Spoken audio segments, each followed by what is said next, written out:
I might come out and hang out before because it starts at 7, right? Okay. What'd you say? Oh, I think ours is 6. But, I don't know, man.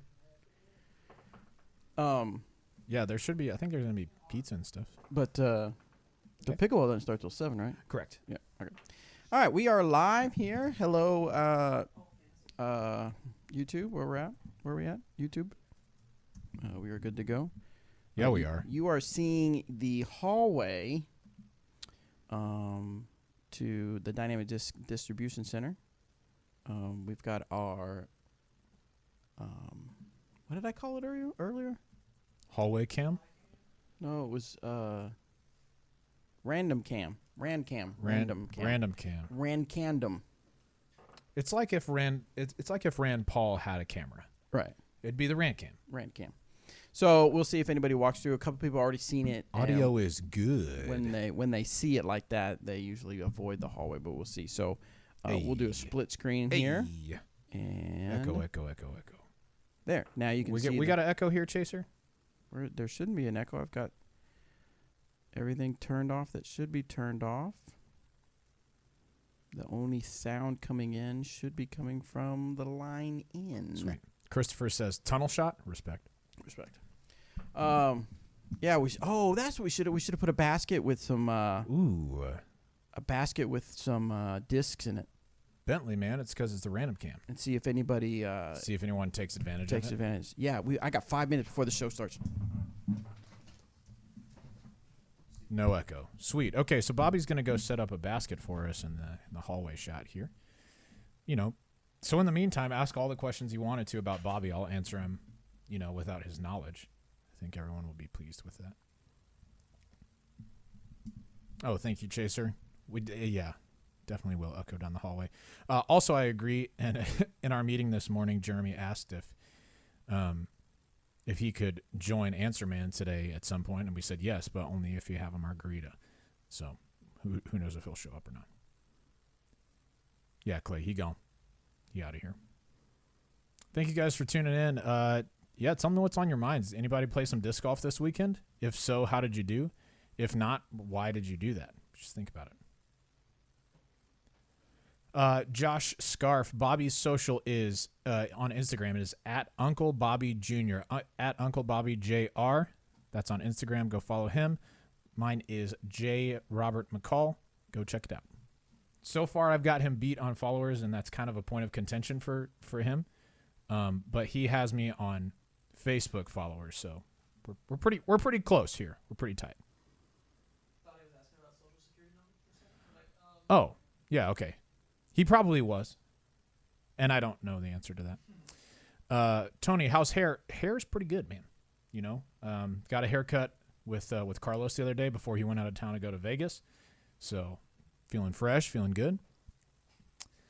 Here we go. Here's Bobby dropping the basket in the hallway for us. Logan, I have heard that about the Equalizer my whole life, which is very funny. Yeah, the fact that the dude's name is Robert McCall. I want to say that was released like the same year that I was born, or I don't know. Let me look real quick. Bobby, on the chat board, somebody said, "What's Bobby's social?" So I said, "It's it's at Uncle Bobby Jr., Uncle Bobby Jr. on Instagram. Go follow him." I said what mine was, and then they're like, "No, his social security number." I was like, "Oh, I don't have that. I'm sorry." I mean, I have it, but I'm not going to give it to you. Why would I give it to you myself? I said I'll answer all the questions about Bobby while he's gone. I got you. So that was one of the questions that came up. So we got the basket set up. I don't know. The only thing that I fear is that it's right by our sales people's office, and if it gets too loud, they may get mad. Rip. So we'll see what happens. But Logan, to roll it back, that was released just a few days before I was born. I think my name was decided on a little bit before that, though. So something kind of cool today. Today's September 3rd, 2019. We were talking about some YouTube stuff coming up that I'm super excited about. The YouTube channel was started September 3rd, 2009. Seriously? 10 years ago today. Yeah, I created that YouTube channel. I talked to Jeremy and everybody at the time, Searle and Clay. I say, we need to start a YouTube channel. They said, go ahead and start one and start putting stuff out there. So here we are. I think that's pretty cool. That's super cool. 10 years down the road, man. And then I was looking at, we have Yeah, while you look at that, Zachary says he shot 14 down through 20 at my local pitch and putt. That's fantastic. Good shooting, dude. Johnny V said, played okay on Monday through my furthest drive that I can recall with a trespass, 450 feet. Wow. Oh, yes. He sent me that little screenshot. Sounds like a little bit of internet distance. 9 in the U.S., we've had 1,218 uploads. Now, I wonder if that counts unlisted videos, but it probably does. We have 9,746,947 views on all our videos. That's pretty sick. That's pretty cool. Almost to 10 million. Almost a million a year. That's really cool. So, yeah, that's pretty cool. So, speaking you know of... what we should get instead is 1 million a month. Think about it. Think about it. We need to get Logan Paul on. Hit subscribe now. We do not need Logan Paul. No, we don't. But we do want some more subscribers because we are trying to get to 50,000 subscribers. Yes, 50,000 subscribers. We've got an internal goal of when we want to meet that, but we want to just get to 50,000, and we're going to do some giveaways. I've got it listed out, and I've got to talk to our group of decision makers tomorrow morning to see what all we can give away. I know I already have some bags I can give away. I've got some discs I can give away, but I'm going to see if we can get some bigger prizes to give away. And we're kind of doing a car. We're going to do no cars, no $50,000 either. An opportunity to go on a nature walk. Yes, with me. With Bobby. You can tell that it's an aspen tree because of the way it is. And then he pats it. Cut scene. So anyway, we're going to hit at 43,000 subscribers. We're going to give away stuff. 44, we're going to give away 45. Obviously, you get how it works until we hit 50,000 subscribers, and I'm hoping I can talk them into giving me some really, really big prizes. So super excited about that. So get ready to start subscribing. Yep. A night of Airbnb at our residence. That's one of them. You're just giving away the weirdest things. Maybe some tacos. Oh, that's right. Don't have him say he's going to get tacos. I told Bobby I was going to get He said he was going to get tacos. Just two, only two tacos, very small tacos. And then he texted me and said, what do you want, chicken or steak? So, of course, this is like, I'm starting to salivate. Salivate. Same as the tacos from Malmore or whatever. Right. Or how do you say that? Yeah, Melmar or Mal. What do I say? I don't know, but it's anyway. But he did bring the tacos. It's okay. What did you have at Radius? I had the turkey and Swiss sandwich. Is it good? Mm-hmm. It's on the. Is it a regular menu item? Cornbread, yeah. It's super good. Oh, and hopefully you tuned in last week. Dynamic Disc updates with Jeremy Rusco.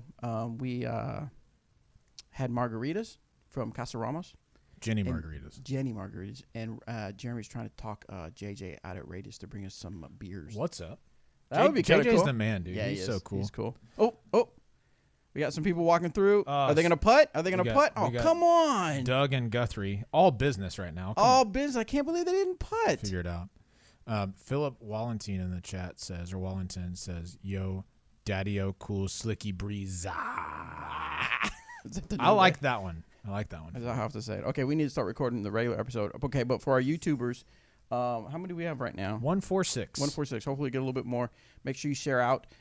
Share the video real quick. Subscribe if you're not subscribed. Yeah, slap the old like button there. Give it a little slap. For every person that makes a putt on our random camera. Translation. For every putt. Now, for every person that makes a putt, so if someone walks up and does 2 putts, that doesn't count. For every person that makes a putt, I will give away a disc. Oh, don't tell the other employees. It has to be. It's got to be. It has to be organic. And I know who knows who in this town, so I'll know if it's organic or not. So we'll see if someone can make a putt. But you got to tell us if you see it in the random camera down in the picture-in-picture. You tell us if someone made a putt, and we'll give away a disc on the spot. Danny. Are you in a position where you can create a putt counter for us real quick? Yes. On Nightbot. No lying, chat. Only if someone makes a putt. All right, we record. I am going to order those shock mounts. That drives me nuts. Oh, because when you hit it in. Well, yeah, and then when I listen to an episode every now and then to just kind of test to see how things sound, you can every time I move that you can hear it. And It sounds so unprofessional, and I hate that. We are a professional podcast. Yeah. Random cam putt. No, just putt. Okay. Probably already been covered, but for GBO, what's the starting date for non-pros? Is it still Wednesday, Thursday, Friday? I believe so. Okay. Yeah, we're already looking at if you get yourself ready to book the dates because we've already been talking about sometime by the end of late October is going to be registration is going to open up. Yeah. Make sure you follow us on social media so you know when that happens, because those spots can go very quickly. And then spots, even the places to stay, can go quickly. Exactly. You and I should invest. We should invest in something for people to rent the house. A house. Kind of like the Airbnb, the Emporia Airbnb. Yeah, what about it?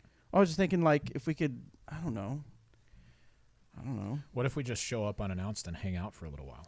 No, we could do that. No, I was thinking invest in a house and then turn it into an Airbnb. Wonder if that's worth anything. You mean like Jeremy did? Yeah. You got money? No. What's that? How you make you got some money? Do you remember that from Songland? Esther is asking one of the songwriters. He looks kind of like Justin Timberlake, so they're talking about that, and they're like, "So you do songwriting for a living? How you make you got some money?" That's how she finishes it. That sounds like her, but I haven't. Another big thing, real quick. Oh no, I want to record this. Make sure. Oh, we are recording, so I'm going to go ahead and start the show. Let's get the show started. Shock mounts are vital. Huh? Shock mounts are vital. I know, Johnny V. Which, well, you have different microphones. The ones I saw for this particular microphone that's BH Photo recommends are like $87. Is that a normal price for shock mounts? If we can get $87 in super chat today, that would help for shock mounts. The show will be overall better. Right. I'm joking. It will be a little bit better. I mean, it will. No, I'm not joking about it being better. I'm saying, please do not feel obligated to give us $87 in super chat. Is the AC working in here? It is a little toasty in here. Not as warm as at our house. Oh wow, Scott Siegel. Hey, I just wanted to thank you for your awesome disc golf Ansman playlist. I use it in my math class as background music while my students are working in their groups. Thank you again. That's awesome. Yeah, so on Spotify, and someone made one on Apple Music. We have a Disc Golf Ansman playlist. So if you like the music that we typically put in our Disc Golf Adventures, or sometimes I'll put it on the after show, you'll hear just random music that I download from royalty-free places. I try to make a playlist of similar type songs on that. So if you like that style of music. Mm-hmm. All right, so let's get got lots of random syllables and sounds. Yes, let's get this show started. Let's. Hey, everybody, welcome to this episode of the Disc Golf Ansman. I am Bobby Cool Daddy Slick a Breeza. Nice. That was really close. Is that how he said it? Yeah. So someone in our YouTube chat said my name Slicky different. Breeze. Slicky Breeza.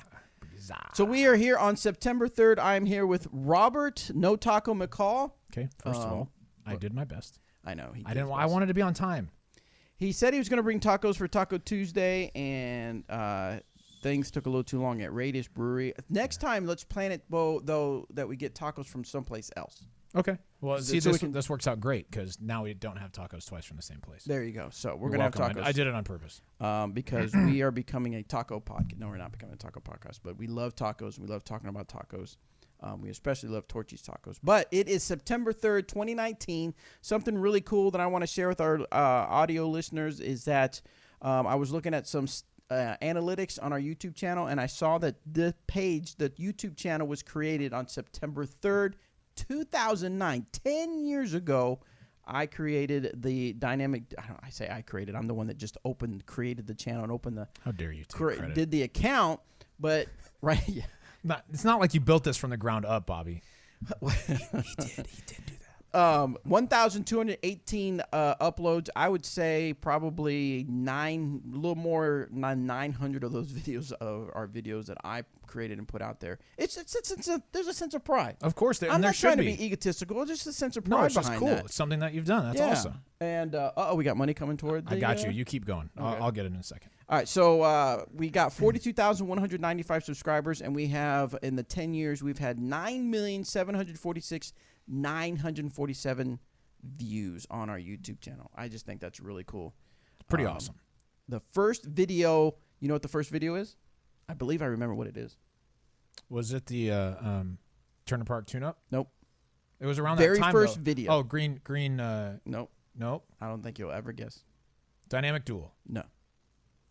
Bobby eats tacos. No. Okay, I don't know. In the Bag with Dixon Jeffers. Seriously? No, maybe not in the bag. It was a something with Dixon though. Yeah. It was maybe it was he was talking about discs. I could have swore he talked about discs. Well, let's get after it. While you do that, I'll hit our super chats real quick. Yeah, what you got? Koi Fish, $2.99. He says, appreciate the efforts. Thanks, Koi Fish. I know that you're saying that to me and not Bobby, so I appreciate it. Just kidding. Like Bobby said, this is something he started 10 years ago, and it's been really cool to watch it grow. Yeah. Dixon Jowers, Dynamic Disc. In the bag, Dixon Jowers in the bag. 12,000 views. 12,000 views 10 years ago. That's pretty good stat. That's super cool. It is not very good stats. It took 10 years to get 12,000 views. Well, how do you know it hasn't gotten?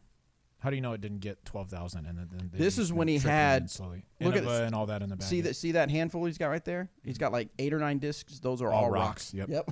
And then Will M with the $2 super chat. He says, "Cool Daddy Slicky Breeza." All right, cool. So thank you guys for the super chat. And Johnny V with a $1. Thanks, Johnny V. No comment. Just $1. Yeah, we will dedicate one of the shock mounts to you, or a little corner of it. 1/87th of one of the shock mounts to you. Yes. And then the next uploaded was disc golf tips from Dixon Jowers and just an interview with Dixon Jowers. Isn't that crazy? Maybe the first tournament, DD Open 2009 disc golf tournament. Now that was just a highlight. I didn't do just tournament coverage. That's crazy. Pretty cool. Pretty cool.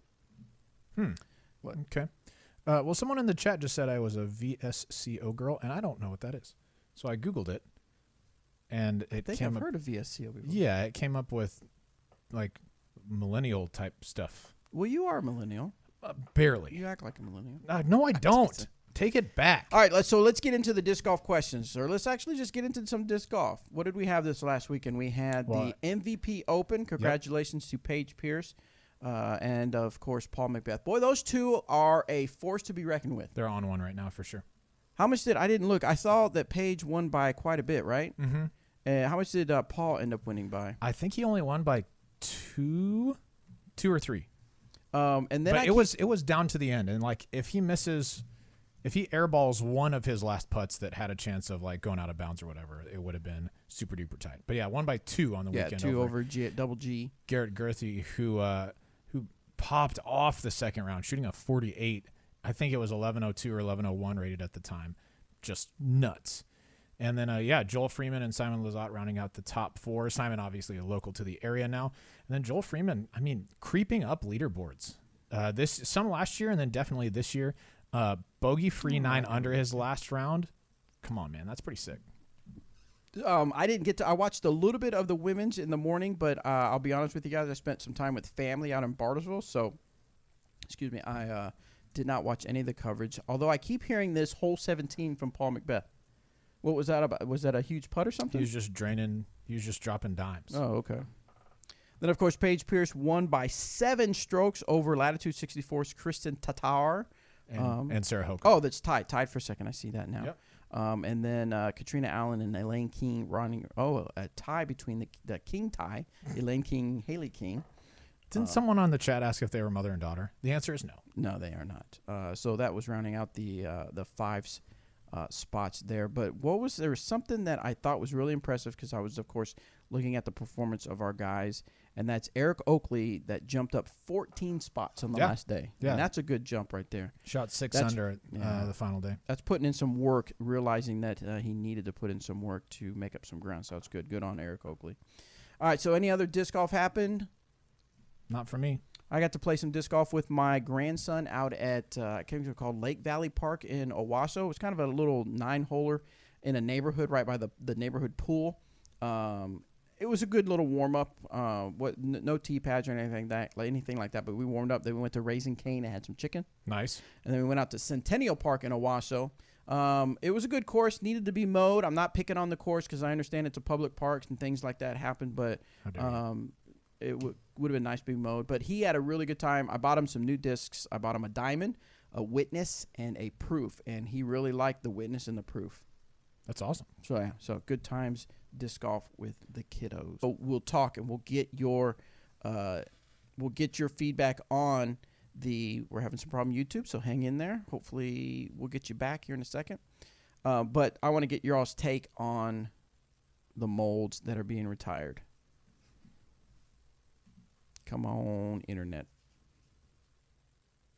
We not hardwired today. Yeah, we were when we first started.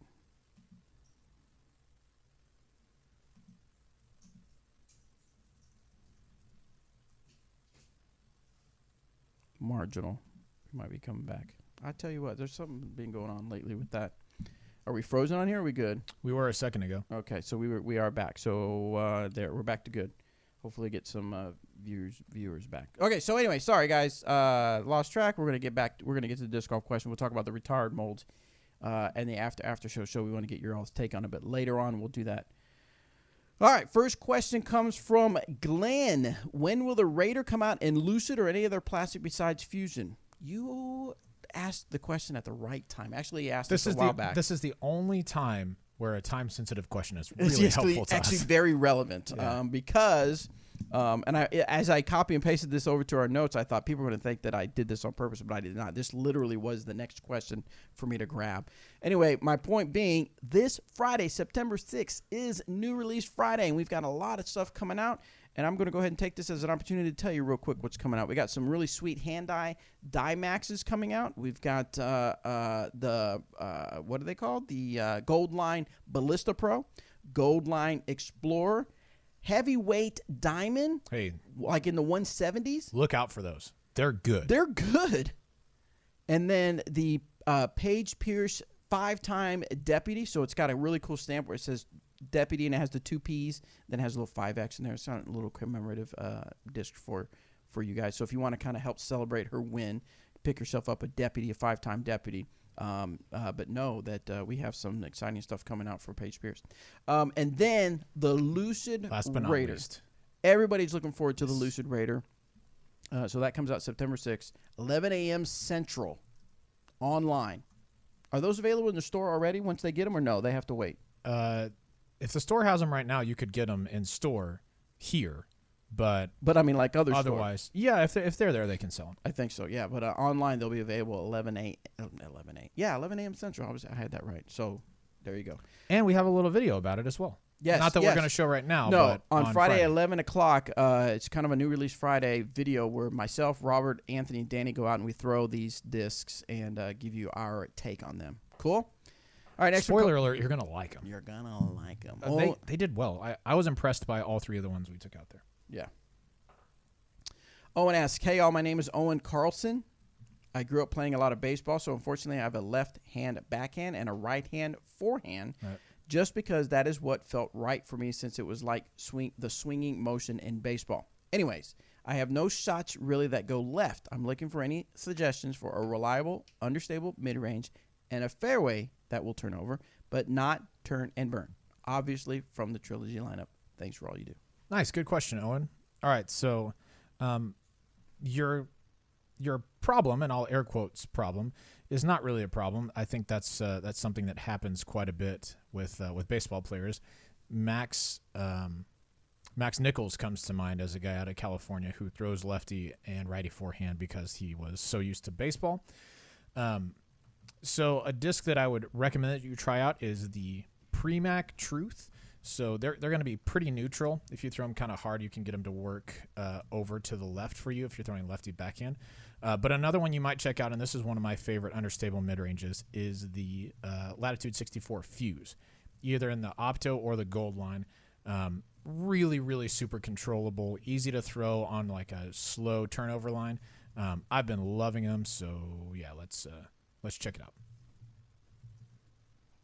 You're done. I'm done answering. You're done answering? Okay, yeah. So on to the next question. This one's from Matheson. If someone throws a provisional, how do you determine the order on the tee for the next hole? Good question. I don't know the answer to that. I mean, I guess you just go off of... I would think it's just the normal... Well, if maybe you just choose the one that you think is more likely true, but I don't know. At that point, I'm not sure it matters a whole lot as long as you just try and figure that out as a group. I don't think you'd get a violation because of it. Does the rule books even say anything? About a provisional... About the order? Not that I know of, but that doesn't... I mean, I don't have a... You don't have an internet in front of you? Why? You don't have an internet on your laptop? No, I don't have the rule book memorized. To look quickly. A provisional throws to save time. A player may declare a provisional throw in time. The group agrees that a provisional the throw then continues to play from whichever the 2 throws deemed by the group or an official to have results in the correct lie. So it doesn't say. It doesn't say about order of Where play. would order is it just called order of play? Yeah. PDJ rules. Order of play. Order O play. Order of play. Ow, my shoulder is bothering me. Yeah, you've been playing too much pickleball? Yeah, throwing order on the tee of the first hole is in the order in which the players are listed on the correct throwing order on also. Yeah, nothing for provisionals there. It doesn't look like. If the player is making another throw from the same line or rethrow, that player remains next in the throwing order. A rethrow is an additional throw from the same lie which is played. That's not a provisional, though. Well, but could you... That's like if somebody went out of bounds and the penalty is a re-tee. That's what that's saying. Right. Well, yeah, so it doesn't say anything. I would almost say... Choose the one that you think is most likely to happen and then just go with it. I don't think anybody's going to penalize you at that point. I would... For me, if it makes... For logical sense, in the sense that I understand a provisional isn't technically a rethrow, but it is the second throw. So if you, in other words, if you throw a provisional and you have to wait until you get back to the headquarters to ask the TD, then I would say play off the first throw.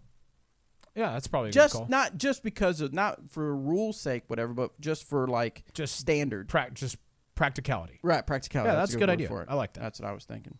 All right, next one comes from Justin. What are your thoughts on carrying using a machete? Machete. I actually got excited when I saw this because I like saying machete. Machete. For the sole purpose of searching for your lost disc. I would say it's a bit extreme, and I don't ever want to play around with you. Yes, and also please don't do that because you are altering the course at that point. That's true. Well, yeah. I mean, okay. Yeah, so but I mean, if you walk, what if you walk? I mean, technically, if you walk into tall grass, you're pushing it down. but you're not killing the grass at that point. It'd be like if you walked into a wood. It's fair. Whoa! Step hard. No, it'd be like if you walked into a very wooded course and took a chainsaw with you. Okay, well, is it okay if I cut down trees while I look for my disc? No, same thing here. That's true. Good point. Fair point. What do you think, YouTube? They say anything about taking a machete? Well, no, they're a little bit behind us. So we'll keep moving and we'll catch up. Behind. Okay, we only have a few speak pipe questions, but we'll go ahead and hit these speak pipe questions and make sure it's turned on. Looks to be. Let's see what we got. How's it going, guys? Lately, I've been throwing a lot of Anheuser in my drives, and that's not a good thing if I don't want to do that. So I was wondering how to fix that. Could you guys help me out, please? Thank you. Say that again, please. He's been throwing a lot of Anheisers when he doesn't want to, I think. How's it going, guys? Lately, I've been throwing a lot of Anheuser in my drives, and that's not a good thing if I don't want to do that. So I was wondering how...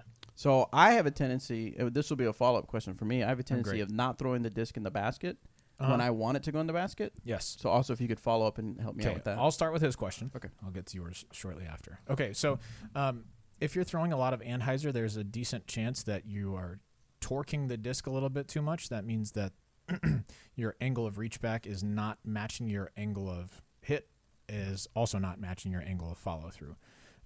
If the disc is wobbling over to the right, then that would be one of the things that I would watch out for. So to combat that, you need to work on matching your angles from reach back to hit to follow through as closely as you can. The people who do that the best are the people who get the least amount of wobble on their discs. Yep. So that's one thing. Now, if you're just used to coming over the top of the disc and you're forcing it over to the right unintentionally, one thing that you might do is check that your torso isn't leaned too far back or you're not standing too upright when you're throwing, because that's going to set you in a position where you're naturally going to want to throw more of an Anheuser.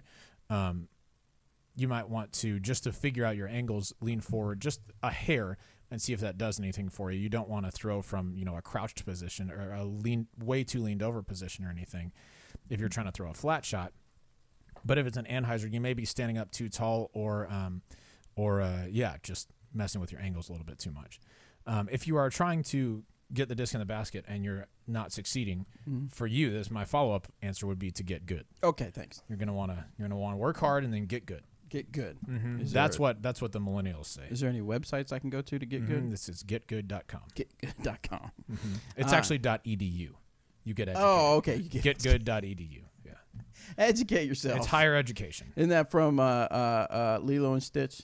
Uh-huh. The little character that says, educate yourself. Yes. And he gives them a what is it called? I can't remember what they're called. Anyway, this one is from Benicio.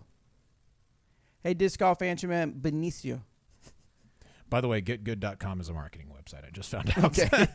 Do not visit that looking for disc golf strategy. Benicio from Idaho says, I've been playing for a little over 2 months and love the sport. Yeah. Welcome to the fam. Yep. I can throw 250. Fam. I can throw 250 to 300 feet consistently, but trying to get better accuracy and distance. I've seen all the physics of flight. Shout out, Danny.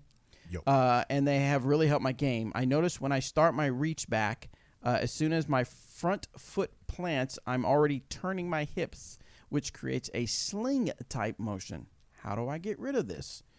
I did submit a video to the Facebook page and Danny's page. Thanks for all you do. Well, hopefully you got some advice from the Facebook page and from Danny. But what say you, Robert McCall? Yeah. So this is one thing Danny has talked about and I think is really overlooked a lot. It sounds like what you're doing is rounding, which is when you allow your shoulders to lead the throw. Everything's out in front of your arm instead of letting kind of your elbow lead the throw when you brace with that right foot that you're talking about. Well, you said you start your reach back as soon as my front foot plants. I'm already turning my hips. Okay, so what you want to do timing wise is just start reaching back just a little bit later. You don't want it to be a reach back throw like that quickly, but you also want to make sure that reach back throw. Yeah, that's right. It's very fast. Right. But you also want to make sure that you are allowing time for your upper body to match your hips, right? Or at least maybe not to be in line with them, but allow them all to work in conjunction with one another. Because if your hips are already fired and your shoulders are still back, you're gonna have difficulty. Gotcha. There you go. There it is. Next one is from Bailey. I have a Supersonic that weighs 119 grams. One person blatantly told me it wasn't PDJ legal because it was less than 150 grams. I am 99.9% positive this is totally false. Another friend just politely questioned whether it was legal at such a low weight. I know the mold is PDJ approved, but I've looked in PDJ documents and can't find anything mentioned about a disc being too light. I think about this way too much. Can you all finally put this to rest for me? I mean, if the mold is PDJ approved and you know that 100% for sure, then the weight of it, as long as it's not overweight, is irrelevant. So there's an overweight max. There's a threshold for overweight, but is there a threshold? No minimum weight. No, not. I mean, at least not that I know of. The only minimum threshold is how little material can you get into the mold in order for it to stay in place. Like, gotcha. Since you're asking about this. Oh, we got something that putted. Tony Cisco with the putt on the veteran. That means we got to give something away. I'm going to be honest with you. You scared the absolute daylights out of me yelling just now. I was not prepared. Anyway. I hope nobody's listening with headphones on. Anyway.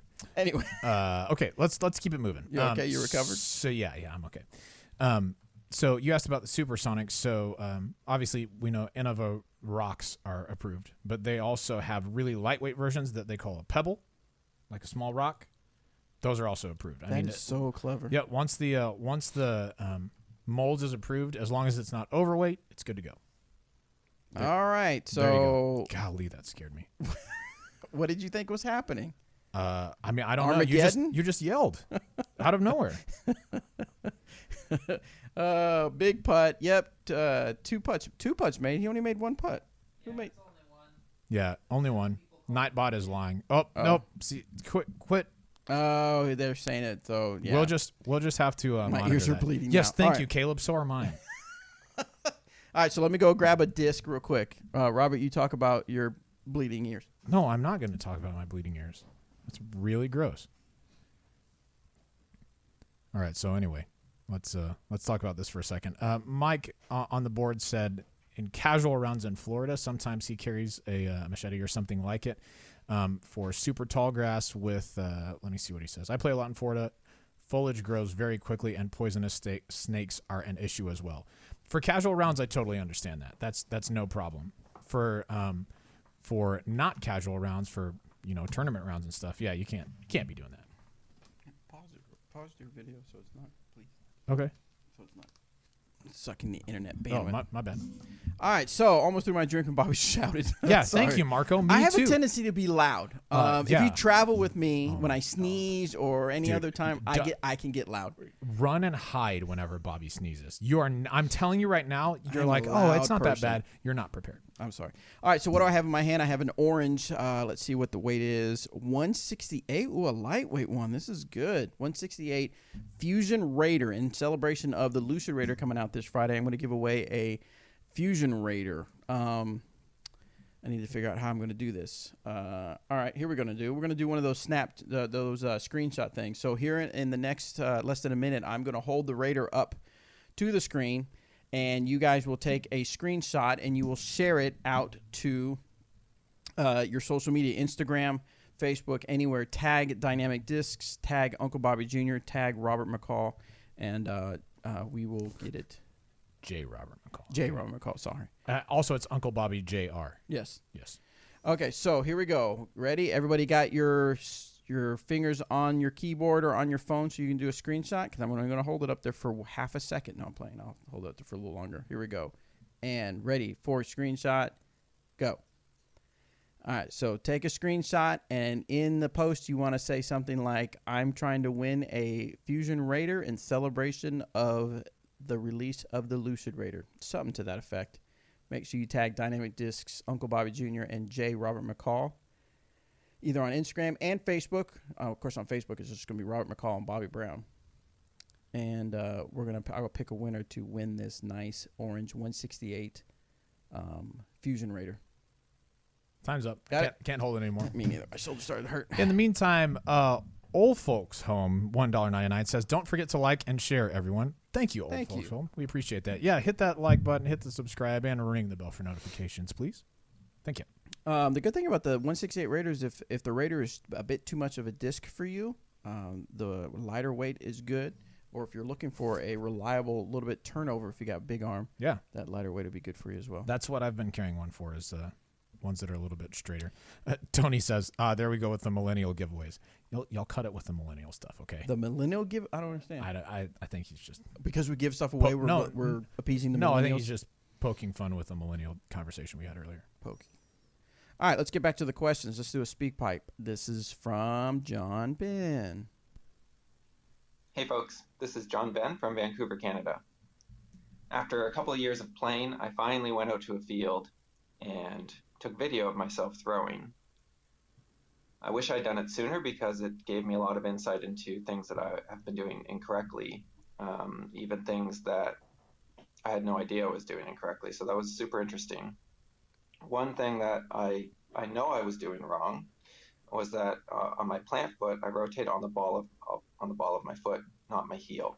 Mm-hmm. And I always thought that was because I wasn't getting my plant foot. That last step wasn't staggered enough. It was more in line with my previous steps. But I don't know about that because watching video, I see pros step more in line, not always staggered on low power shots, and they still rotate on their heel. So now I'm trying to fix it, and I'm kind of curious if you have any tips for somebody who has this problem, if you've encountered it before, either in your own games or the games of others. Any insights or thoughts you have would be much appreciated. Thank you, and keep it real. Sweet. Thanks for the question, John. Probably the best place I would recommend that you look is Danny a little while ago made a video about the brace, and that's really what your plant looks like and how you follow through after that. He talks a lot about getting your weight to your heel, and I think staggering is a part of it, but more than anything else, I would just say check out that video. Danny, brace video, is it just if you just search the brace? Okay, Danny says look at the physics of flight and put something in about brace or footwork, and you should be able to pull up one of those videos. That's going to be a lot easier to explain than the very first one. He says 1-1. Check it out. All right, YouTubers, I see you are tagging us on Instagram already. That's great. Keep that coming so you can have your chance to win that Fusion Raider. Next question comes from Diggin' DG. Hey, DGAM fam and fans, I'm just wondering who we need to talk to about getting a release of Lucid X Sparkle Felons. Eric Oakley. Yeah, talk to Eric Oakley. I'm just kidding. Since we do Lucid X in limited amounts each year, sometimes we've been, making sure that we've got all of our bases covered before taking on new stuff there. But I would love to see something like that in the future for sure. So, yeah. All right, there you go. Josh wants to know, the T-sign and caddy book mark. Okay, so apparently he's telling a scenario. So here's the scenario. I'm ready. The T-sign and caddy book marked the basket location that showed it is not visible from the tee, and we played that location. After playing a few shots, we still couldn't see the basket and asked, did someone walk by the camera? Chris waved. I don't think he putted. I'm not sure. Sorry, guys. Didn't get a chance to win another disc. Sorry, bro. Hey, okay, back to Josh. After playing a few shots, we still couldn't see the basket and asked a group that already played the hole.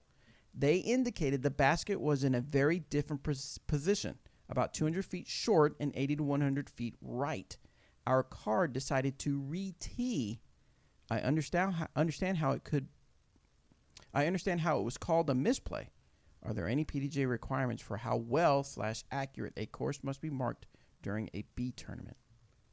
I don't know if there are rules saying that B-tier. A B tier has to be better marked than a C tier. I mean, a sanctioned event should be marked, right? Okay. What are the I mean, I know there's like cash requirements, things like that. I mean, I'm not a tournament director, so I've never looked at that, but I don't know that there's a requirement on how well. Right. But I could be wrong.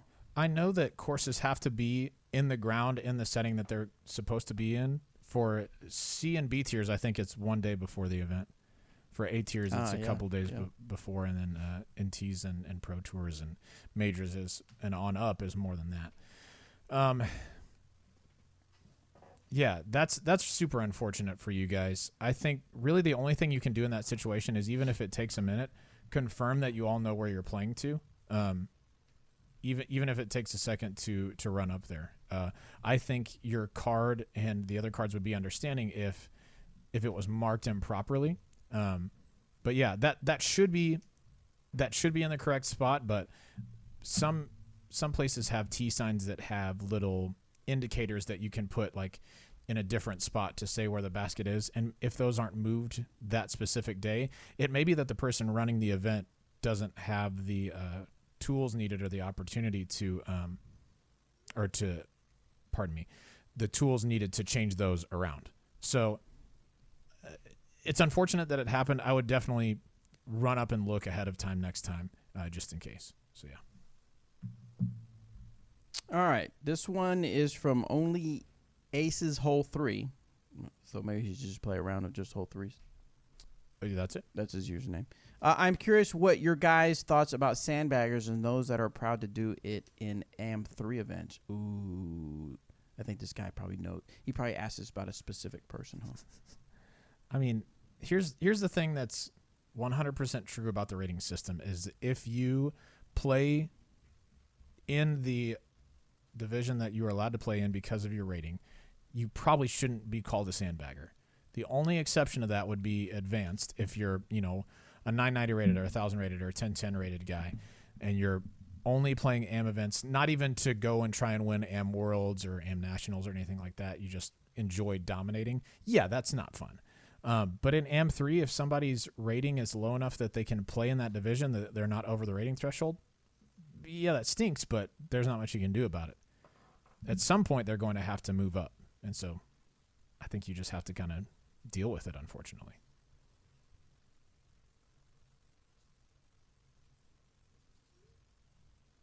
Bobby. What? You are killing me. Why? What'd I do? Well, first you of have all, to learn how to fill the void, Robert. Well, first of all, learn how to commentate. No, your sound is on your phone.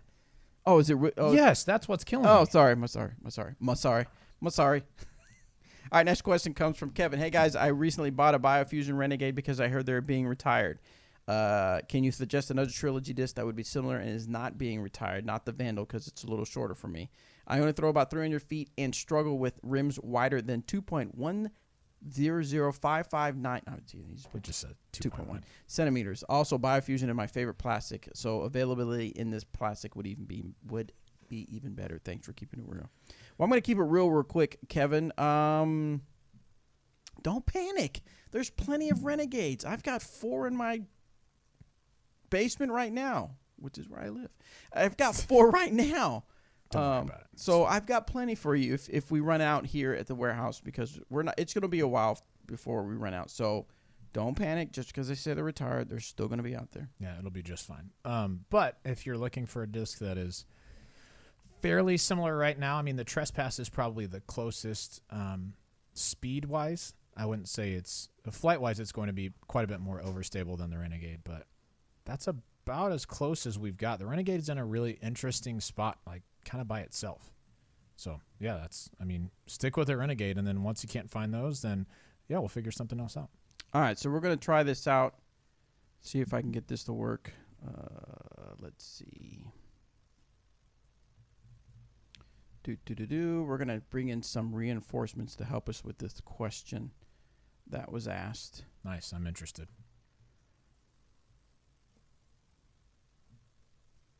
Hang tight, guys. Hang tight. Which question is it? The one about the B tier. Oh, yeah, okay.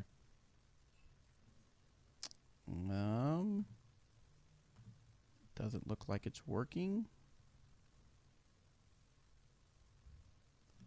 I am a failure.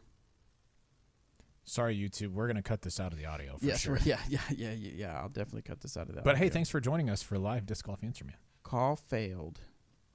Let's see if this is the right number. You know what I'm going to do now? What? Watch this. Watch this, Internet. You think you've got me, Internet. You do not got me. Hang tight. It's going to be worth it, guys. We promise. Maybe not. It probably won't be worth it, but it also might be worth it. It is not going to be worth it. I can't get it to do it on the desktop. I thought you could. All right, never mind. Here, answer this other question while we're waiting. See if I can figure it out. This one's from Matt. Is it a foot fault on a drive if the throwers plant foot toe cross over the end of the tee pad? I know it's illegal to step on your disc for upshots. Is it not the same thing? So as long as that toe doesn't touch the ground past the tee pad, then you're fine. And that would be the same for if somebody plants behind their disc and somebody somehow swings their foot over the top of it and doesn't touch the disc. As long as you're not touching in front of your lie, that's totally fine. So, foot fault would only be if part of your foot was on the ground past the tee pad or just even off the tee pad at all. All supporting points have to be on the tee pad or in line with your lie if you're throwing from the fairway. So, yeah, check it out. I'm still trying to get this to work because I am bound and determined. We got another putt. Oh, we did? Mm-hmm. Who putted? I don't know. But several people have said there was a putt. Another putt was made. There was a putt. Putt made. You going to go grab us a disc? You're going to grab a disc while Terry Miller calls. Yeah, sure. John Miranda says, I have a beat-in Fusion Defender and it's super flippy. What disc would be more overstable than a Defender with similar glide? More overstable than a Defender would be an Enforcer, but it's probably going to be a little bit shorter than the Defender. What you might try is instead of the Fusion, you might try a Lucid Defender. Usually those are a little bit more overstable out of the box. And then, that's what I would try out. All right, looks like, okay, let me see if this works. Hold on. Can you work? It is not working. It's because he has an Android. Oh, yeah, that's right. I thought we could do it without it. Okay, we'll just do it this way. Ready? Hold on. Hello? Hello, how you doing? Good. How are you, Terry Miller? I'm great. All right, so I tried to do this a certain way, but it wouldn't work. So we're gonna have to kind of just duct tape it together. But this is working good. So we have on the line Terry Miller, the disc golf guy, and we often call upon his knowledge for tournament director type questions. And we had a question come up that we thought we could use your tournament directing experience. Eesh, I mean, let me just say, you guys have Doug Bjerkes at your disposal, and you have Steve Story, a tournament director of the year. I'm not nearly as decorated as either of them. That's true. That's good. That's true. Well, we'll call you back later then. I would like to think that I know I've gone through a lot of things. So right. if there's something that I can hopefully shed some light on, or if you're looking for that really like kind of bitter, disgruntled tournament director, there you go. Yeah, I'm your guy. Yeah, nice. that makes for better content when we have a bitter, disgruntled person on. But first of all, how are things with you? How did it go at MVP Open? It was amazing. I hope that everyone had a chance to consume some form of media, whether it was live or post-produced or UDisc live. I feel like that event just, so many people talk about how that property and that course is their favorite or one of their top 3 or 5. And this weekend continued to deliver. We were blessed with gorgeous weather, and the competition was fierce. Paige on the FPO side, of course, did what she does so well, but on the MPO side, they kept it a little tighter, and it was nail-biting all the way to the final moments. Wow, that's cool. Super cool. It was awesome. Nice. All right. Exciting. All right, let me get this question so we can let you go doing what you're doing previously. All right, this question, he says, no worries. The T sign and caddy book marked the basket location that showed it as not visible from the tee, and we played to that location. After playing a few shots, we still couldn't see the basket and asked a group that had already played the hole. They indicated the basket was in a very different position, about 200 feet short and 80 to 100 feet right. Our card decided to re-tee. I understand how it was called a misplay. Now, this is the important part of the question. Are there any PDGA requirements for how well or accurate a course must be marked during a B tier? Wow. I'll always say that the toughest situations in disc golf, in my opinion, are when there's a genuine conflict between a tournament director and a caddy guide, or what's said in a caddy guide versus what's said at a players meeting. Those are always the most awkward ones, or when there's just a poor communication from the tournament director, or an oversight usually from a tournament director. So let me preface it by saying that. If there was just one basket on that hole and you played to a position, and I understand that it was marked there, but then you went back and replayed, like he said, he or she, I can understand the misplay.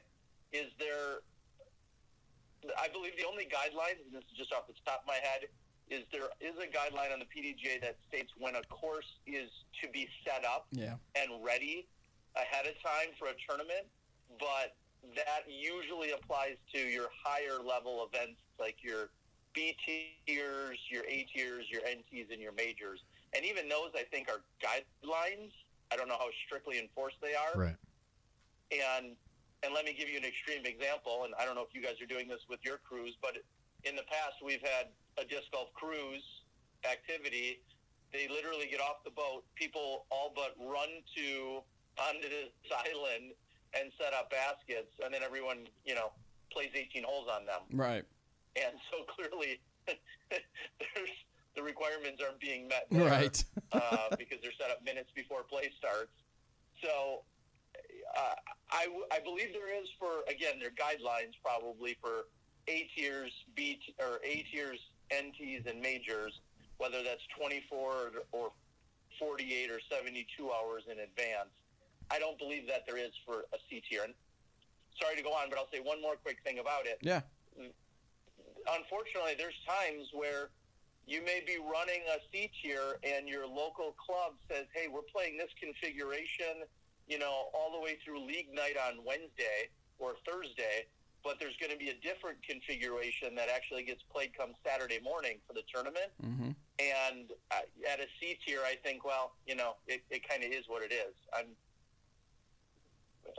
okay with that. I don't know. I gotcha. It's too bad there was a conflict. I'll echo that. It's too bad there was conflicting information that was available, but you should know where you're throwing. Yeah. Is kind of is probably the best way I would summarize that. Gotcha. All right, well, we'll let you get going what you're working on. But we just want to tap that knowledge of Terry, the disc golf guy. We know you're a man of the world. So you're saying a lot of things you. right now. I know. I don't know about that, but I will.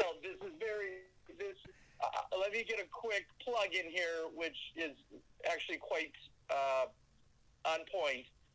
Just minutes ago, I released the FPO Toonie footage. Oh, nice. And Dynamic Disc was a major supporter and sponsor of that, as is Latitude 64. And so please go out and support the women at the Toonie event. The round 1 dropped. Round 2 is going to probably come out tonight, and then I'll get the final round 3 out tomorrow.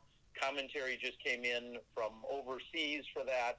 So I know it's a little delayed, but we finally got some great commentary on it. And so please, that's a quick plug. There's probably nothing else to go view on YouTube right now other than your show. Right. And then check out the FPO action at Toonie, thanks to Dynamic Disc and Latitude. Awesome. Thanks, Terry. Thanks, Terry. Is there any other projects that you work on you want to plug? Do you work on any kind of podcast or anything like that you'd like to plug? No, there's some. No, yes, I appreciate it. There is some pretty big news coming out tonight. Oh. Again, I know we had the big Smashbox exclusive last week with the Pro Tour changing hands. Well, I'll give you a hint. There's a pretty big Pro Tour announcement also coming in this evening. So people should tune in for that. Smashbox TV, 9 p.m. Central, and then I'll see some of you guys, in Nantucket? How many of you guys are returning to Nantucket this weekend? Only Boss Man. Only Jeremy. Jeremy's going to take Wendy up there with him, so they'll be together. But yeah. Is the announcement that you are going to go back to competing on the Disc Golf Pro Tour? Yes. No. Okay. That is not it. Okay. Absolutely not. Count that out as the Smashbox exclusive. Yeah, well, squash that one. Although I would like to play some disc golf tournaments soon. But that's another story. All right, guys. Well, I appreciate it. I'm looking forward. I'll see some of the DD crew over there in Nantucket this weekend. And then I'm off to Norway. So thanks. Dang. Hope I helped answer, and talk to you guys soon. Yes, you did. Thank you very much, Appreciate Terry. it, T-Dog. Yeah, we'll talk to you later. All right. See you guys. Bye-bye. All right. There you go. Terry Miller, the disc golf guy, his answer. And that makes sense. I mean, we said it. That's what all the little fooling around was on your phone. Yes, that's what all the fooling around. I was trying to get Terry Miller on the phone. So T-Dog. So like he said, and he kind of reiterated what we said, is that there are requirements for how soon a course should be ready. But you can't really, I would almost have to say that there's kind of a given requirement that you are a tournament director and a course should be as accurate as possible. Yes. You can't say because you misplayed the hole, you can't say you were violating B tier rule number 553 that said you had to be accurate. No, that's obviously going to be part of running a tournament, is that you want your information as accurate as possible. Now, if you have a tournament that is constantly inaccurate, or if there's a lot of inaccuracies, then you can almost just say, I'm not going to play that tournament, and then, of course, word of mouth going to be that the people aren't going to want to play that tournament, and then next time they try to be sanctioned, maybe that will come into play. Yeah, maybe if they try to go to a higher sanction. Now, not the one error, because everybody's going to make mistakes, but so anyway. All right, so we had someone else come putt on the veteran basket in our random cam, and so I picked up this Deco Dye Johnny McRae Turf Tour Fundraiser Saint Pro. Boom. That is a beautiful looking disc with that really cool Johnny McRae Saint Pro Knight with wings on it. We're going to do this one the same way. Take a screenshot real quick and post on your social media, and I will select a winner before the end of the show. So hurry up and do it. And we'll move on to the next questions. Remember, in the after show, we're going to discuss a little bit more about. We haven't done it here, but we're going to discuss about the molds that are being retired from Latitude 64. So make sure you stay tuned for that. I can only smile for so long. So tag Uncle Bobby Jr., J. Robert McCall on Instagram, or Robert McCall and Bobby Brown on Facebook, and Dynamic Discs on both places. the screenshot saying, I'd like to win that Johnny McRae St. Pro Deco die. Yes, and make sure you're subscribed to the Dynamic Disc YouTube channel because that means more giveaways. Absolutely. If we get to 50K soon, there will be lots of giveaways. Yes. We have an internal time frame. We want to match it, and if we are looking like we're going to match it, then we're going to give away a lot of stuff. It's longer than tomorrow. It's longer than next week. Shorter than 3 years from now. Next one comes from Matthew Hoey. Hoy. Hoy. He just has to be my friend on Facebook. What's up, Bobby Cool, Daddy Slick Breeze, Eric? I sold my soul for the truth, McCabe, and Robert. I'm still gonna say you're gonna name your first child Warden McCall. It's a good chance. I have a question about etiquette. Have you guys ever seen anybody be called for etiquette, whether it was dress? For me, I think particularly like cussing on the course or anything like that, and then also do you guys are you encouraging to your card mates? Are you pretty quiet when you play? I was watching DDCG, I think it's called, and Eagle and Ricky were having a bad time on the back nine, and all I could think in my head was like, I wish I was there and could just like grab them and be like, hey, you're like the best in the world at this. It's okay.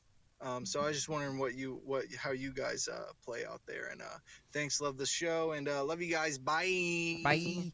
I've never had an instance, because I don't play a lot of tournaments, and I obviously don't play a lot of big tournaments, but I've been around when tensions were high. You know, I'm taking video or shooting, doing photos, and even when it's been our guys. When I say our guys, I mean our team players. When tensions are high because they're not having the round isn't going as well as they'd hope.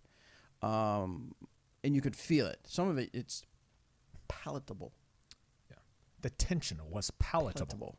And you kind of want to walk away. Now, I'll be honest. I'm going to keep it real because I like to keep it real. There have been times where I've seen some players, and I think, okay, you're showing a little bit too much emotion. Sure. And now that's for me. Here's what I will say, though. And this is only giving them a little bit of leeway. I'm not saying some of these tantrums that I've seen people display are I would condone, but I think we got to give these guys a little bit of leeway if they lose their temper, because this isn't just you playing on a weekend because you had a free weekend and you wanted to go have some fun with your friends. Sure, you may have paid anywhere from $40 to $120 to play an event, so that's a good chunk of change. But these guys, this is their livelihood. Yep. And I hate to beat a dead horse on this subject, but this is their livelihood, and things aren't going well. Things aren't panning out. They may have just spent $215 on the tournament, another $300 on room and board, gas to get there. They probably have some other bills they want to take care of. And they're playing, and they expected to do well to take home a certain amount of prize money, and now that prize money is either cut in half or gone completely. That's going to cause a little bit of frustration for these guys that are out there every weekend. And then you've got some of these tournaments that are back to back. I mean, so there's a lot of things going on in their head other than just I'm out playing a game of disc golf. I think a lot of people misunderstand. And I sound like I'm being a big advocate for them, but I am, because some of them are my friends. But there's a lot of stresses going on. They're not just out. Yes, they are professional. They should act professional, and I get that. But if someone just happens to show a little bit more emotion than what you're used to seeing, I think you should give them a little slack. I'll go with that. I'm good with that. On the side of calling courtesy violations and stuff like that for language or whatever, I have seen that happen, yes. I've seen, quite a few times people have, usually if they curse, under their breath or something like that, it's not a big issue. But if they yell it out or make a scene out of it, I have seen people get warned and stroked for that. And that's just, you have to follow the rules just like everybody else. So that's how it is.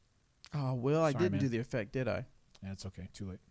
I can't do it it's not retroactive? It does not apply retroactively. Somebody throw something at me that I need to keep real. We can do it in the after show. Oh, okay, after show, because that is all the questions I have. Oh, nice. Okay. Right, so that is our Disc Golf Answer Man show. We're about an hour in. Yeah, but that's when we went live. So I bet you we're about 50 minutes in for the audio. Yeah. Plus, I got to edit out all that dead space from me trying to contact you. Guys, it was a last-minute thing. I should have thought ahead and had that prepared. What do y'all think, though? There would be. I thought about a couple times having a question ready and then, like, contacting, like, Eric or Zach and saying, hey, can we call you real quick and get your... Yeah, sure. Your Since they're feedback? Always calling during the show anyway.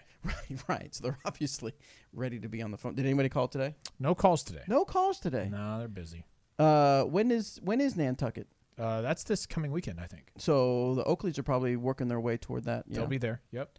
Who else we got from DD going to be out there? Don't know. I haven't looked. Okay. Because I wasn't able to go this year, the tournament means nothing to me. That's totally not true. I would absolutely go if I was able to go. Yeah. Nantucket was so cool. I wasn't even asked. The court, yeah. Sorry, man. That's for you. I hope Jeremy, look at this. I hope you're watching this. Jeremy, you did this. You did this. You Somebody see this? You ready? You screenshot this. Look. And put it on Facebook and tag it and say, Bobby, no Nantucket. You ready? Go. You did this, Jeremy. Anyway. Tag Jeremy. Bobby, no Nantucket. So, yes, super cool course. Awesome tournament. They do the Raz round afterwards. There's some money at stake on the Raz round for sure. I was one stroke out of the Raz round last year. Oh, man, that would have been fun. Yeah, but you had fun being a caddy. Oh, heck yeah, I had fun. I had fun the whole weekend. It was awesome. Yeah. So if you haven't gotten to check that out sometime, put it on the list. You got to check it out. It should be pretty cool. Matthew says, how about just call-in interviews, especially DD teammates? I started that a few months ago, and if you go back, you can listen to some, but stay tuned because that is going to become a thing moving forward because we're going to put that into play. Yeah. All right. We got some. We're always working on something. Always working on something. Do we have a sound effect for always working on something? This one. Oh, okay. That didn't do anything. That one. Nope. Not doing anything. Okay. Nice. Why didn't that work? Is it not turned up? No, it is turned up on yours. Huh. This one. That was loud. Not that one. We don't want it to be that one. Okay. Sorry. Okay, whatever. All right, we're going to let you guys go so we can do the after show so we can talk about retired mold. Just got the DD email about retired Latitude mold before you all got it. They're spoiling for you. No, I already knew, Redbeard. Yeah, see, we've already known stuff. There's a lot of things we talk about that we already know about. We just can't talk about. I would say that's one of the interesting / weird things about this is that just like if at your job something was going to happen, you're a higher up in the job or you just work there, people outside the company don't know, but you've known for a while. Right. Sometimes we forget that, and then when we share something, people are like, what? And it's like, man, we've known that for a while. But it's not to say like, look how cool I am. It's just like sometimes we forget what people know, people don't. So anyway, so we're going to talk about the retired molds. We want to get your input on it on the after show. So let's go ahead and create a transition. Here's your transition.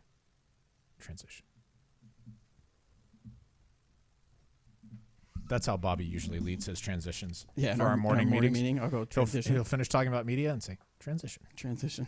All right. Can I lean back now? Yeah. Hey yo. It's after show time. Didn't say y'all didn't know. Oh, they were spoiling for us. Yes, you're right. They kind of spoiled it. But no. What I was getting at as we timed it in a sense in our minds. We knew that they were going to release the email around this time, so we knew that people were going to know. All right, so blowing up today. Just from all the like workplace notifications and now people tagging us on Instagram stuff.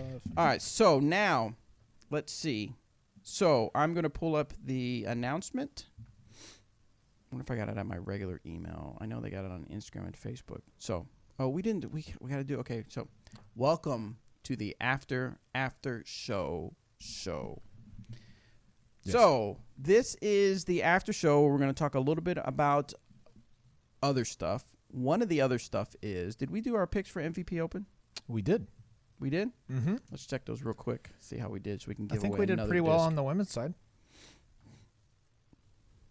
I'm not 100%. Yep, 122nd. Oh, no, that's overall. That's overall. Is it better? Let's see. Oh, no, that's what it shows. No. That's overall. Oh. 103rd. It's slightly better. Okay, who do we pick? We got 103rd out of, I'm not sure how many. If Johnny V's watching, maybe he can figure out a way for us to see that. You could just go to the last page. I don't want to. Let's see. We've got the 250 points for Paige Pierce and 180 for Katrina Allen. Yep.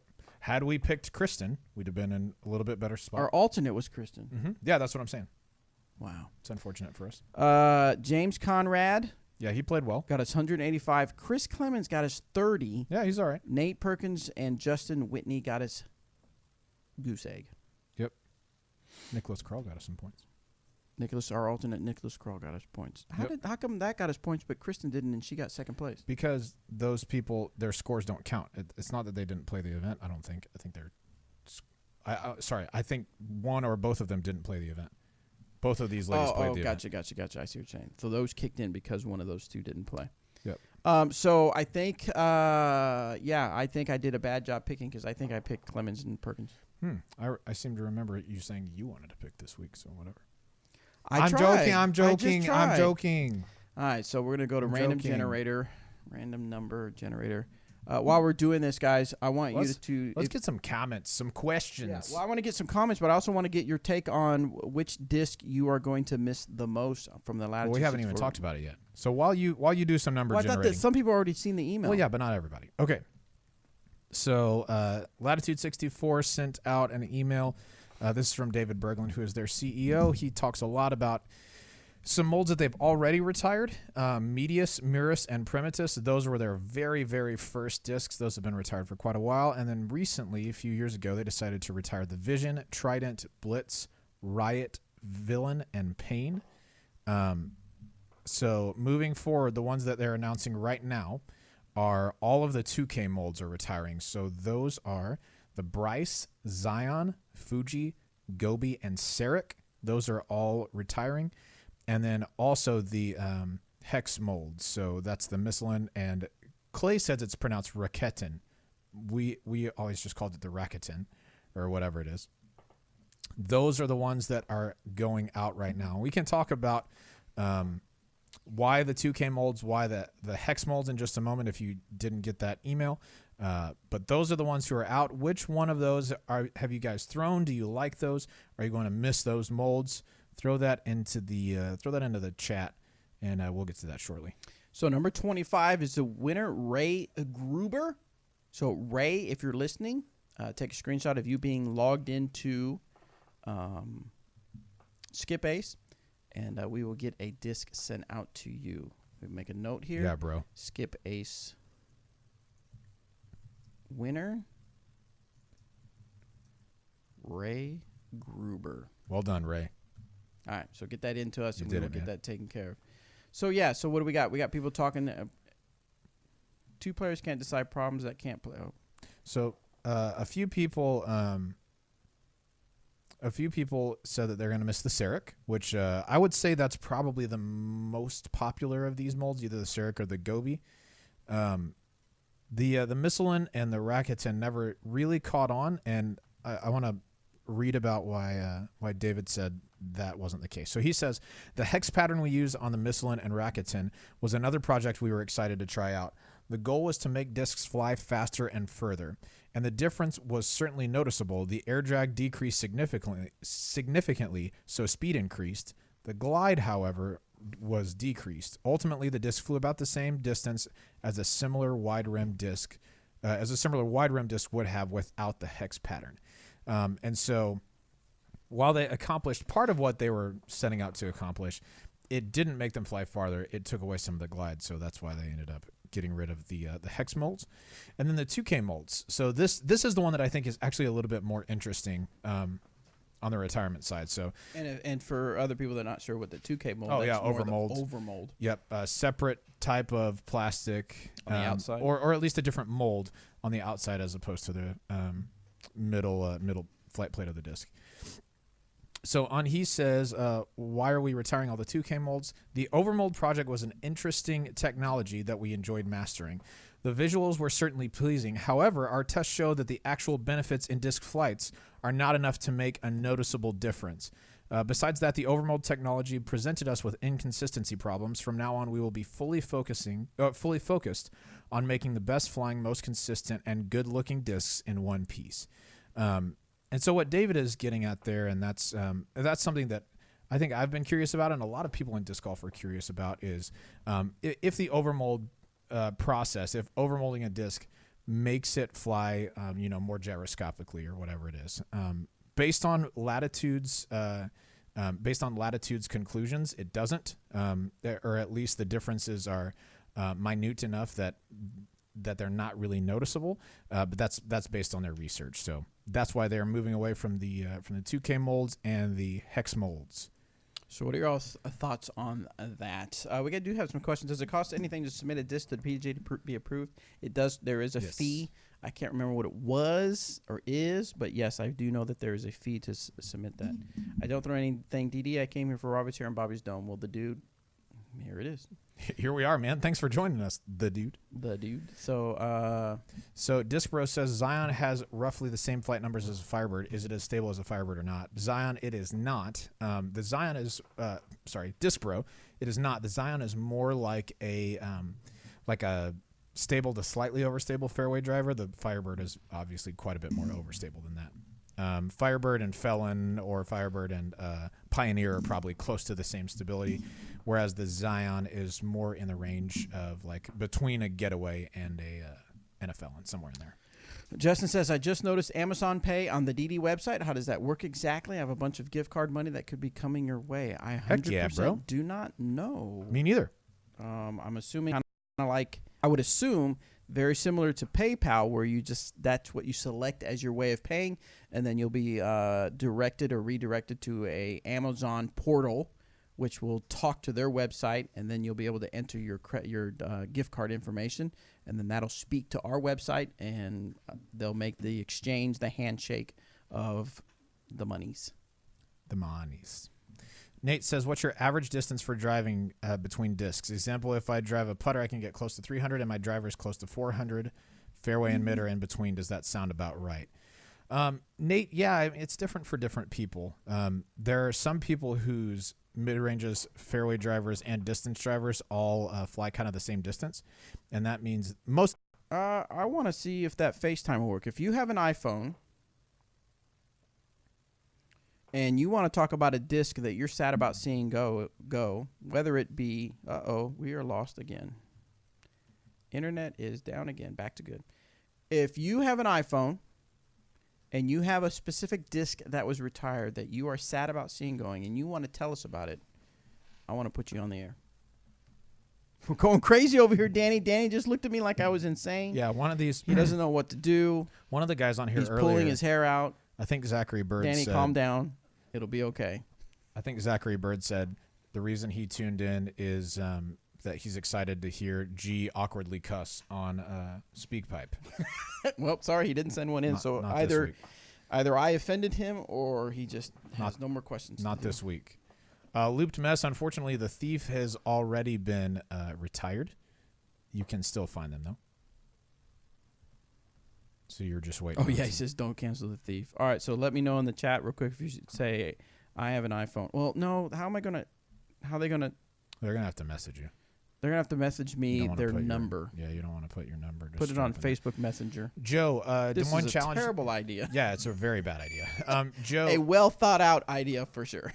Joe, Des Moines Challenge next year, maybe. I really want to go back to Des Moines. I want to redeem myself and finally play at least okay there. But it just didn't work out this year, timing-wise. Or you could just use Google Duo for cross-plat. Oh, how do I do that? Will, can I do that here? Go to channel, put hide. Nope. Oh.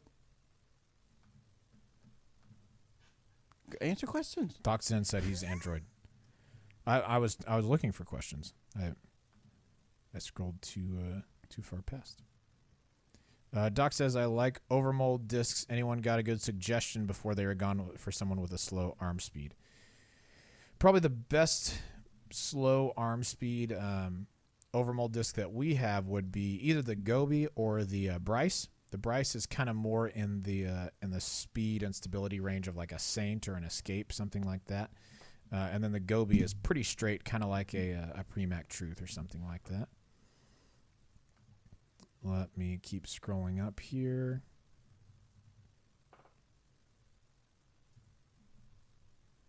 Who's got a Google Duo?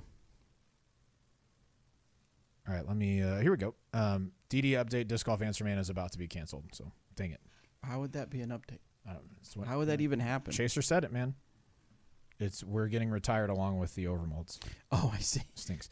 Late to the show, what got retired? Tyler, the overmold discs, the 2K discs from Latitude, the Zion, the Bryce, the Fuji, the Seric, and the Gobi. Those are retired, as well as the 2 Hex discs, the Missilin and the Rakuten or Rakuten. Yeah. Those are the retired ones. Salvador asks, Robert, Oklahoma Open this year? I don't know. What about you, Robert? Oklahoma Open this year? When is it? Sometime in October or November? Something like that. I don't know. I haven't made it. I'd be down for it. We could go to Torchy's in Tulsa. Pardon me, what? It would be pretty close, too. I'm interested. Let's see. Doc says, Robert, do you think 2 smaller companies would ever co-sponsor a pro they couldn't afford alone? Maybe so. I think that might be a good idea, especially if they worked it out where it was really specific on which parts were going to be sponsored by which company. I've thought about before and kind of toyed around the idea of what if disc companies would split out different discs in their bag. So like distance drivers would be DD only. Fairway drivers would be Innova only or Discraft or whomever. Just to kind of see how that would work. It would still be limited. Do what? Say that again from the beginning. Like I've heard people, and I've thought about how this might work out if we said, all right, there's a player who wants to be sponsored, but they only want to throw our distance drivers. So they would say only DD distance drivers, then only Discraft fairways, then only Innova mid-ranges or whatever. And just do different sponsorship levels for that. I don't know. Wow, that would be weird. It'd be quite a departure from what we have now. But I mean, golf has that. They've got full bag deals. They've got everything but putter deals. They've got just iron deals, all that sort of stuff. So I don't know. I didn't realize that in golf. Oklahoma Open looks like it's Saturday, Sunday, October 19th through 20th, but there's no way to register yet. Okay. We'll keep our eye on it for sure. Henrik says, if my 175 gram Ballista Pro is a little too overstable, should I disc down to a Ballista or choose a lighter Ballista Pro? Both of those are pretty good ideas. If it's just a little too overstable, I would try a lighter Ballista Pro. But if it's like you're having trouble turning it at all, I would go to a Ballista. Let's see. October Hall of Fame Classic, Georgia. I do not think that we will be in attendance for that one. I think most of our kind of long distance traveling is, for the most part, done for the year. We might have the media team out a little bit here and there, but we'll see about that. Someone said they saw another putt. Are you sure? You might be when you tuned in. There's only been 2 putts officials that we've seen. I haven't seen any other putt. 2 putts. Doc Zen suggests that we sponsor Paul Macbeth with the Warden. I'm down. He would like the Warden. That would be so weird. It would, but he would like the Warden. I know this. I can't imagine. True. I cannot imagine a manufacturer going for that. Well, no. It would be silly. But if he wants to throw the Warden, I'm interested. Oh, okay. I will send over all the first runs that you need, Paul. I think you'll like them. Oh, Scarlett says Trevor made a putt. So we do have 3 putts. Let me go grab one more disc. Sweet. Donald asked, can we get a second cam on Sebastian playing with balloons? Giveaway for each balloon popped. That's a good question, Donald. When I went home earlier, Bobby, do you care to talk about your housing situation? So Bobby has moved into our house recently. We have a finished basement that kind of functions like on its own, you know, other than it doesn't have a kitchen downstairs, but there's a full bath, a full bedroom, a pretty big living area. So that's where Bobby is living right now, as he's looking around at houses and saving up for a down payment, all that stuff. So Sebastian and Walter have been running around together very much. And I went home earlier because our AC didn't work. By the way, what a terrible night. It was very sweaty. We had a huge storm in Emporia, and it knocked out our electricity for about, at my house, 8 hours. For some people, a little over a full day. But it also knocked out our AC, which was pretty unfortunate. But when I went home and went downstairs to flip the breaker for the AC, Sebastian was literally just sitting by the gate. Not doing anything crazy, not eating a bone, just chilling. Just waiting for He was someone just to be hanging. home. Yeah, He's just hanging, man. he does it. He's a good boy. Yeah, he is a good boy. Okay, I've got a Opto. Doesn't say moonshine, but it sure looks moonshine. Or just a really white. No, it's just an Opto Pioneer. Yeah, Opto Pioneer fairway driver. This one's speed 9, glide 3, turn of 0, and a fade of 4. 4. All right, so how are we going to give this one away? We'll do this one a little bit different. We'll give this one to the viewers right now. You got to answer a question. Yeah, I like it. Nightbot giveaway. Let's do a Nightbot giveaway. We're going to work on that. The word of the day will be... Nope, you do it. The word of the day that you have to put into the comments will be... Why do I hear music? I don't know. Oh, someone's trying to call me. Oh, hold on. Let me see if I can get this to work. Hold on, Dylan. Accept. We're going to try it out. Hello? Are you guys still live? Yeah, we're still live. We're still live. Hello. All right. Awesome. We got this to work. All right, so... Can I see what this looks like? See what it looks like. Oh, you can't get him on the screen. No, he's not going to... You're not going to be on the screen. We're just going to hear audio. Danny, do retired. All right, so the word to win... Okay, hold on, Dylan. The word to win the Pioneer is going to be retired, so put that in, and we'll do a Nightbot giveaway here in a second. We're giving away 3 discs. Hey, Dylan. So, Dylan, are you Hey, we're dapping. Are you calling to talk about a specific disc that you were upset about that's being retired? Yes. So I just moved to Arizona, and all my truce, I don't throw the Emacs because they're a little too much for me. All my truce that are flipping over here, it's got to be different elevation, and so they don't flip over as much. Now I was told the Gobi is that flip, but see ya. Looks See ya, Gobi. So do you have a Gobi? Have you tried it yet, or you were just looking forward to trying it? I've been working with prime truce and lighter weight truce. I feel like they're probably pretty similar to that slot. So, all right. Now I don't know about the overmold, how they're doing. So we'll address the Gobi. So I don't know how many Gobis are left or come on its way or whatever. Maybe Scarlett online, she's watching from the store, she can let us know. But, Robert, what would you suggest to Dylan now that maybe the Gobi may not be his go-to for his situation? Sure. So, look at that. He's got a little collection. We need to figure out how to put this on video. I've met Dylan in Emporia before. Oh, nice. He's a nice fellow there. So what I would recommend is either if you're having trouble turning something right pretty easily, get you a heavyweight opto fuse. Just try it. It sounds like it's gonna be more understable than it is, and they're like bullet straight, like super duper straight. You guys sound like my buddy Castro. Yeah. That's right. Yeah. That's right. Now, I will also say, and I'm not going to give away anything else, but I will say keep your eyes out on maybe future releases, because there might be one that you like in there that flies nicely. It's hard to say.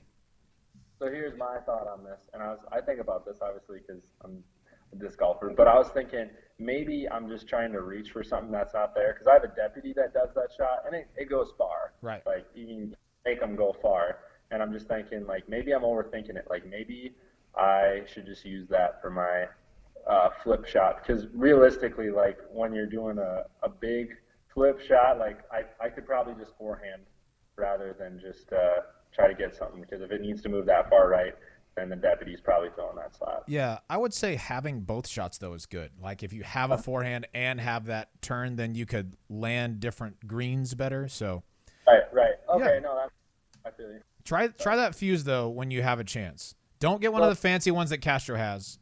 Right. Those are fancy. What's the bottom of the fuse? Does it have like a weird kind of bead thing, or? No bead. It's just kind of like curved underneath. Like so, if the warden goes like this, right, it's all rounded. The fuse goes kind of like in just a little bit. Yeah. Cool. Got it. All right, Dylan. Thanks so much for calling in. Good to see you, Dylan. Being on the show. Hopefully, we gave you some good advice, man. Thanks. Later, have a bud. good one. All right, good stuff. All right, so if you want to call Bobby Brown, Facebook Messenger, we can get you one more on the show. We've got Scarlett. She said there are no more Gobies. currently available. We do not have gobies available currently. So, yes, not right now, but you definitely check around to your favorite disc golf store to first check ours. And then if we don't have it, maybe you can check somebody else's. Does it need to be exclamation Hey, Scarlett, point are we retired? live on the TV? I wonder if we're Just live retired, at the retail okay. store. If they do it more than 3 times, they're disqualified. Okay, now, Wow. so Danny's got something for us here.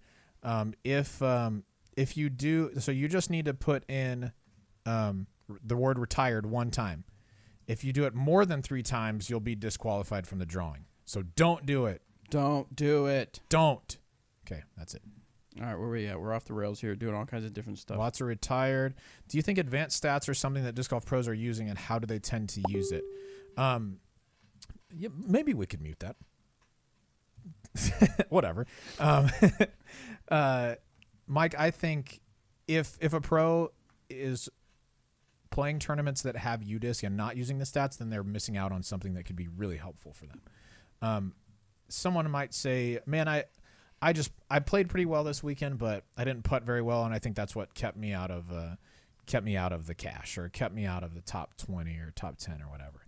And then go look at UDisc, and really maybe they didn't have that many birdie opportunities in the first place. And so, I think anytime that you can use stats to better your game, definitely do it. So I would do that if I was competing at their level for sure, as much as possible.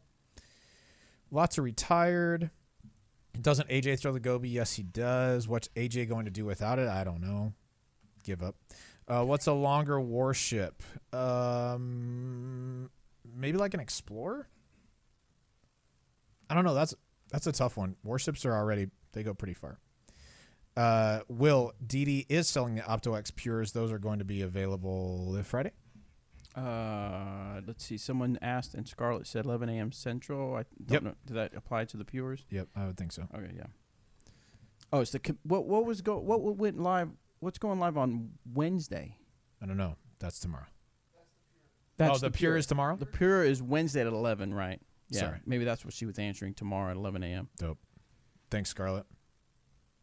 Scarlett's watching from the office. Scarlett, we need to get this on the TV during the retail show. On a television. So the Luthies can watch us. I don't know why that would be What's a cool up? thing, but What's up, Luthies? Yeah. But thank you. Oh, Scarlett had a great time. Well, maybe she don't want people to know. Well, she posted it on her Facebook, so she wants the world to know. She took some really cool pictures at her trip to Colorado. Yeah. She had a Looked really good awesome. time. I was very jealous. You need to tell me the details of where you went, because it looked like you went to some like ranch camp or something. One time at ranch camp? No. It's not good. It's not good. No, and it looked like a really cool time. So I want to see if maybe it's something I want to go to. But she didn't get to try Torchy's Tacos. What is on the line? What is coming up It's a is mistake. a Torchy's Taco versus Whataburger. Not a 1-to-1, not a apples to apples, but This is some people say Torchy's Tacos is really good. Some people say it's not good at all. Some people say Those people are Whataburger. Some people say Whataburger's like the best burger place. Well, maybe not the best, It's fine. but it's a good burger place. I think it's just a plain old Whataburger. So we have a challenge between me and Scarlett, and we want to see if other people want to get in on it. Is that she's going to try Torchy Taco and rate it, and I'm going to eat Whataburger and throw it up. No, I'm going to eat Whataburger. I was going to say, y'all are already too biased for this to be a thing. No, I mean, Too biased. we get to eat Torchy's Taco. It's a thing. Yeah, that's fine.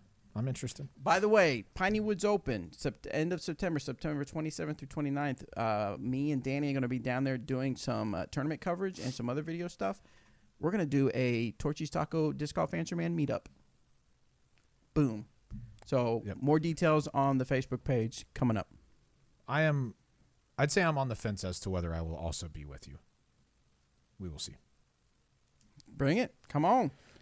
Mike says, thank you. I'm giving a talk on sports stats. Mind if I mention that in my talk? No, you are more than welcome to mention that. If you want to message me about like how it'd be helpful to do or whatever, you're welcome to do that. But yeah, I mean, if I was a top professional, I most certainly am not. But if I was, I'd be using stats as often as I could to try and better my game. Let's see. Back to the, I guess I was not surprised. Okay. About the molds that were announced from Latitude 64. This is one wave of molds. Right, that's the thing to keep in mind. I don't know how many waves. I'm not sure we're supposed to say how many waves. So when I say I don't know, More than one, less than 20. Right. But I'm not surprised that these discs are being retired, especially when the thoughts of or the talks of retiring molds came up a long time ago. Even before choices were made, we talked about it. Whether should we do it? We looked at sales numbers. Then we're like, how should we pick? Is it just sales numbers? Is it what, this or that? The whole strategy behind it. And so then we, of course, started speculating which one should go. And so when these ones were announced from Latitude 64, because obviously we gave them suggestions, and they had to make the choice on their own based on what they felt what needed to be done. I was not surprised because it felt like the hex stuff just never really took off. Never really took off. The science is there. It works. I get the sentiment of it cutting down the glide, but it just never felt like it really took off. We got a lot of Whataburger talk going on. Yeah. Well, I also saw Benjamin said you should make sure to say not a sponsor after every time you call out Torchies, so they know you want them to sponsor you. Oh, okay. This is not a sponsorship ad. Look, yeah, we just love Torchies. We're not paid to say this, though we would accept. Yeah, we would accept payment. But this is just true. We just love Torchies. It comes from a real, genuine place. That's all there is to it. The overmold, the 2K. Not surprised. Again, something that didn't take off for us. And I know it may cause some controversy, but if you read into what David Berglund, CEO of Latitude, said, I mean, it's kind of really just plain speaks it and says there wasn't a noticeable difference that this process brought to the disc. Yep. And that's probably, if you know what the underlying what I'm saying, you understand that that's a controversial statement I just made. Sure. That may get back to me on social media. Might not. So that's how it is. But that's how it is. That's what it says. But yeah, that was his. I mean, where's it at? Let me get the email out. Yeah. Because this has been a thing that has been discussed. Yeah. If the overmold process makes as much of a difference as we assume that it does. The overmold project was an exciting technology that we enjoyed mastering. The visuals were certainly pleasing. However, our tests show that the actual benefits in disc flights are not enough to make a noticeable difference. Now, that means to me that doing that process does not do anything more for the disc than if it just was that mold and not having the overmold process. Right. That's what it sounds like. Do with what you will with that. Chaser says he's about to get belligerent up in here, so just think about it. I had a feeling that would cause a few people to be belligerent. Huh? So speaking of belligerent, the retired, yes. Let's do a retired giveaway. Retire that giveaway. Give that tired way. Mm-hmm. Speaking of, I am very tired. We did not sleep well. Oh. It was very hot in our house. Are we running long? Ready? We got 76 people eligible. Ooh, nice. Yeah, that's quite a few. Roll it. Does it say in the chat? TXO Buzz has won the giveaway. TXO Buzz, take a screenshot of you being logged into YouTube so you know it's you, and send an email to Bobby, B-O-B-B-Y, at dynamicdiscs.com. The question from Joshua is, did Latitude use greater weighting agents in the rim plastic like other companies? I don't know the exact answer to that, Joshua.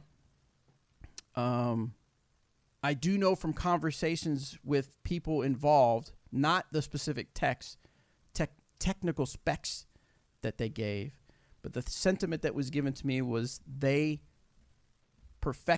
mastered the process.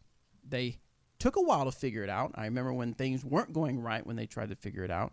And once they figured it out, this is the results of the discs you see. Does that answer his question? Yeah, I think so. All right. So anyway, there you go. That's our show. We gave away all our discs. Oh, no, we did not yet. Okay, we got to pick one. I'm going to pick one from Instagram. Oh, you're just doing it right now. Yeah, I'm doing it right now. Quick. So, yeah, it's for live. You got to be watching. You got to take action. Okay, that sounds good. Give me just a few more minutes. Okay, so I'm on the DD. I'm going to go to my page. That way it's a little better to because people tag the other page a lot. Yes, very many times. It's loading. Boom, boom, boom, boom, boom, boom, boom, boom. Who do I pick? Who do I pick? And I pick you. Alex Heimberger. The Heimbergler. He put in there. Oh, I thought he was on TikTok, but it's just an advertisement for TikTok. So he tagged us, and he wants to win the Johnny McRae fundraiser disc. So Alex Heimberg, I'm going to take a screenshot so I remember. You have won the Johnny McRae fundraiser. Please send a screenshot showing you are logged into your Instagram account, and send me your password. No, I'm playing. And then I will get that out to you. Send me your email, your mailing address to bobby@dynamicdisc.com. And now for the next one. Well done, Alex. I'm going to go over to Facebook. Someone that tagged me in Facebook. Bobby Culbertson wins the Fusion Raider.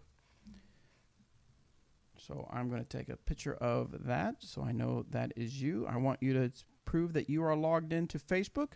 That's typically done by taking a screenshot and emailing it to me showing you are logged in.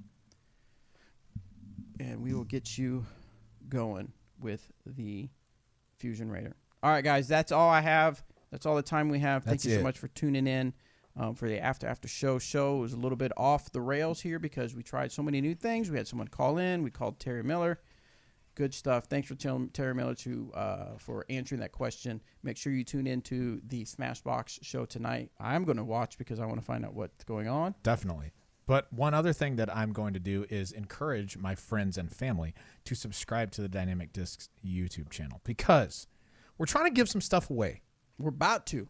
We're about to give some stuff away. Make sure you follow us on all the social medias so you can find out the exact way we're going to do these giveaways. But it's coming soon, okay? Very soon.